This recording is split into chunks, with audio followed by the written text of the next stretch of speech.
What's up, y'all? It's your boy T. Allen, and we're continuing into part 2.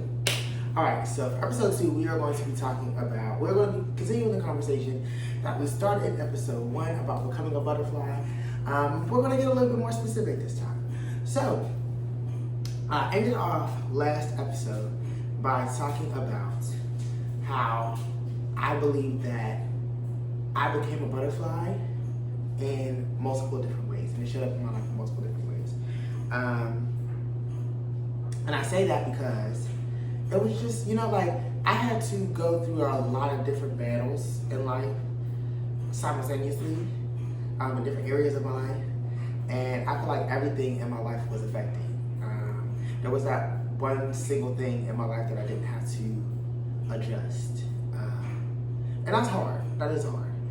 So we're going to be specific today and talk about dating, and how I really adjusted my view on dating over the past couple of months, throughout, finishing up this project. Long story short, like I mentioned before, I had one, I guess you would call serious relationship, and then I went out and I got the feeling I kind of started dating. I believe that back in, towards the end of the summer, I had what I believe to be my final crash out moment. And I say that I believe that I'm a rather sensitive, passionate person. However, sometimes that passion shows up negatively. Sometimes that sensitivity shows up negatively. And while yes, since then, have things hurt my feelings? Absolutely. Have things made me cry? Sure. I cried a drop of a dime. I can start crying right now if you wanted me to. I'm not gonna do that, but yes. So I say this was my final crash out because I really showed my ass, right? I really showed my ass, and that led me to writing the song "Anxious Attachment Freestyle," which is out right now on all platforms. Please go stream it. It was the first single from this project. But yes, it really forced me to really face myself and be like, okay, Teron, enough is enough. Why does this keep happening? Why do you keep having these reactions to letdowns? Why do you keep expecting the most out of people who show you so little? What is that about? And so I did it. I faced some childhood traumas. I spoke with some people who I believe affected me and my confidence and the way that I approach the world. One of those people being my dad. And it just kind of, led me to this thing where okay, I didn't stop dating, which I probably should have did, but I felt like I couldn't, it wasn't going to be effective, right? If I didn't kind of face the things in real time, right? So yeah, I could sit and say oh, I'm not dating and I have to work on this, that, and the third, but how am I really going to work on it if I'm not being faced with these type of things? And not that I was intentionally going out to find people who were avoidant or find people that were going to hurt me, but it was I got to take the risk. I had to take the chance. And then, I had to take the risk. I had to take the chance. And if I come across somebody again who I may have feelings for, or whatever the case may be, and it starts to go sour, how do I react in these situations differently? And so I did. I continued to date. I met somebody and I really kind of fell for this guy on accident. That was not the plan. It was not supposed to get all that. He wasn't ready for what I was ready for. And it just kind of, fizzled out. And then we rekindled. And then it fizzled out again. But I would say in that moment, and I was told, it was crazy enough, I was told, you're a lot, more hard-headed than, I expected. You don't take nothing. You got strong boundaries. And that was the first time I ever heard anything like that. I was like, excuse you? I have what? But I was quick to I don't like that. Okay, this, and it might have even got too harsh. And I don't even want to say it was too harsh, but it was too harsh for what that person was willing and able to handle at the time. He wasn't open to really like looking for a relationship, and that's all I'm looking for. Like, I ain't into the hookup culture and into all of that. Like, that's y'all think. No judgment here. That's not me. I can't do it. So for somebody who's just looking to have a good time, when somebody starts setting like real strict boundaries, like, oh, you're not going to talk to me like that, and you're not going to do this with me, and you're not going to do that with these people around me, like, yeah, it comes off a little strict. But that was the first time that I had ever really gave off that energy. I felt like, you know what I mean? Any other time it was like, I took until I exploded. This was like, let's nip these things in the bud so I don't have to explode. Long story short, that situation didn't work out. But after that, and a little bit, you know what I mean? I continued to date. I continued to get to know people. I left dating apps, thank the Lord. But I left dating apps. But I continued to date. I continued to get to know people. And I found myself becoming more and more confident with leaving. And that was something that I was like, and that's what the Anxious Attachment song was about. You know, like, I was afraid of abandonment. I was afraid of being left. I was afraid of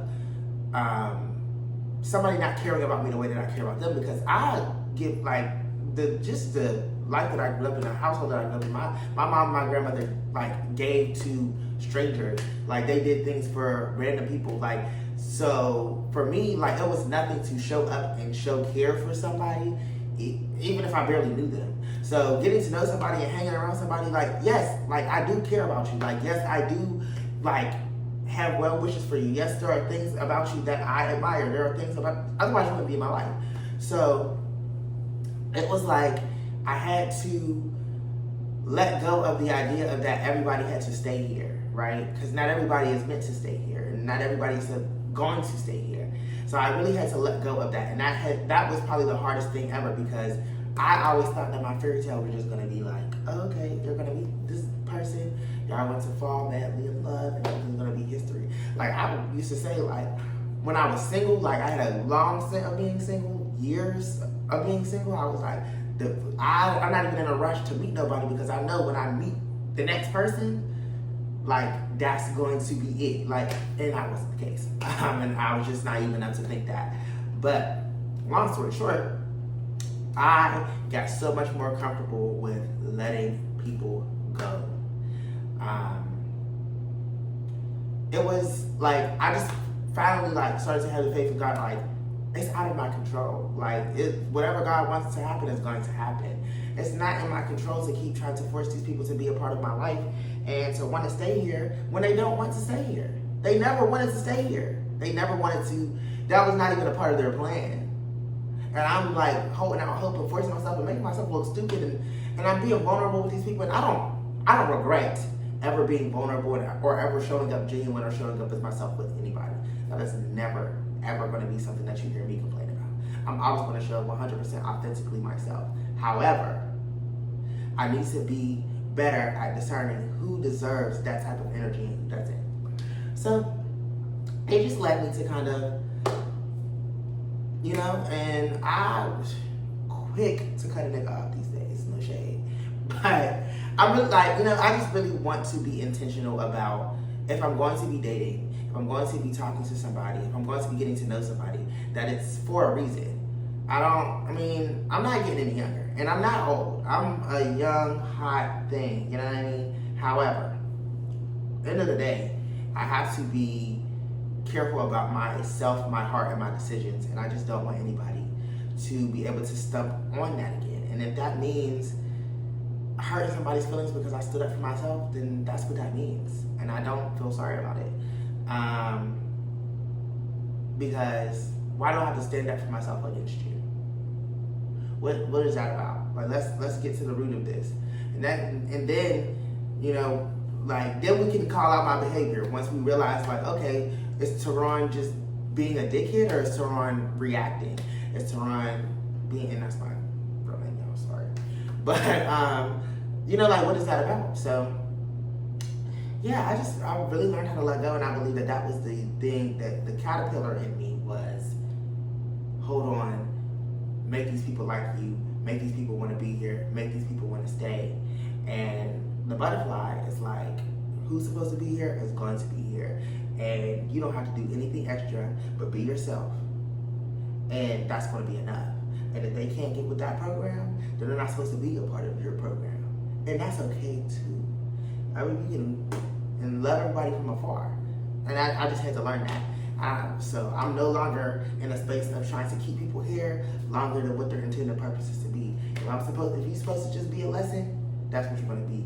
You're going to be a lesson, and we're going to, you know what I mean, part ways. And hopefully we can do that amicably and without any issue. And if not, I've been a bad guy in a lot of people's stories. I really don't care about that at this point. However, when I say all these things, I want to be very clear and honest is that I love caring about people. I love showing up for people genuinely. I love being a person that people can come to. I just love people. Like, I've always been that way. So my heart is not hardened in any way, shape, or form. I'm just less tolerant to certain things. Now, somebody shows up with the right energy and our vibes match, you're only going to get the best from me. Because that's all I ever try to show up as. You're only going to get the best from me. And even when you get the worst from me, just know that my intentions are never to show you the worst. And I'm always trying to show up as my best self. And I'm always trying to give you the best version of me. And when I fall short, I don't mind working on it. That's never going to be an issue for me. Never going to be an issue for me. But again, turning from the caterpillar, going to the cocoon, figuring out what the issue was and addressing it, and coming out this beautiful butterfly who is truly ready to love again whenever that time comes. But I'm in no rush. But thanks for listening to this episode. Please tune into episode 1 if you have not already. And please go ahead and pre-save right now.